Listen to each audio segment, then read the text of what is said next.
也跟大家 say hello，然后上去先分享一下。在里面。S 在上面，也跟他 say hello。Hello。嗨，你好，你好，新加坡的朋友。对对，我是 Raymond。Raymond。其实我的见证是我的太太了。她其实有一个好像发热器嘛，发热器。连她这边有一个肿瘤嘛，按一下她就很痛。连通常我的话，我就会说，通常我还没有认识这个手环的时候，我就会说，你去喝多点水吧。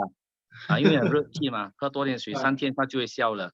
但是我把这个产品交给他试用嘛，他就试用了，在4个小时里面，他疼痛消了。8个小时之后，这是隔天，他这边的话，他就他的肿瘤对吗？慢慢消到一点点，你按到很深才知道是一点点。是从那时候起，他就说那个消炎手环嘛。他相信了。效果那么好，所以要相信哦。对，4个小时跟8个小时在1天里面，他有这个见证。连对我来说，他有一个见证是说于我的。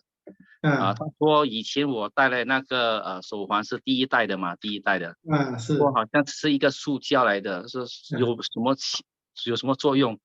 但是我在听到 Jordan 一些放在颈还是放在这边的时候，好像过了一阵子，我的太太开始领悟到说，诶，你的打鼾声已经减少很多。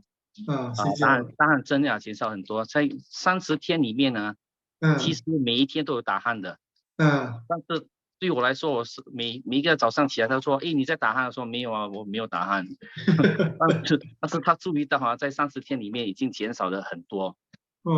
大概是我了解了，应该是30天里面15天是没有打鼾的。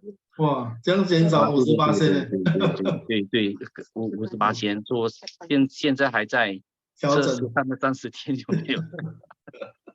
戴了多久啊？戴了多久啊？那时候我只是戴了3个月吧。3个月哦，是3个月。过了3个月之后，我才让我太太知道有这个手环，她才试了那个颈项的。对，都希望这些见证真的可以帮助到所谓不相信的人呐。更多的人，对。有时要一些用户出来分享哦，就我们出来讲，你出来讲，个人出来讲哦，就可以帮到大家的朋友。对啊，其实我也是在交代我的太太出来讲一下她的见证。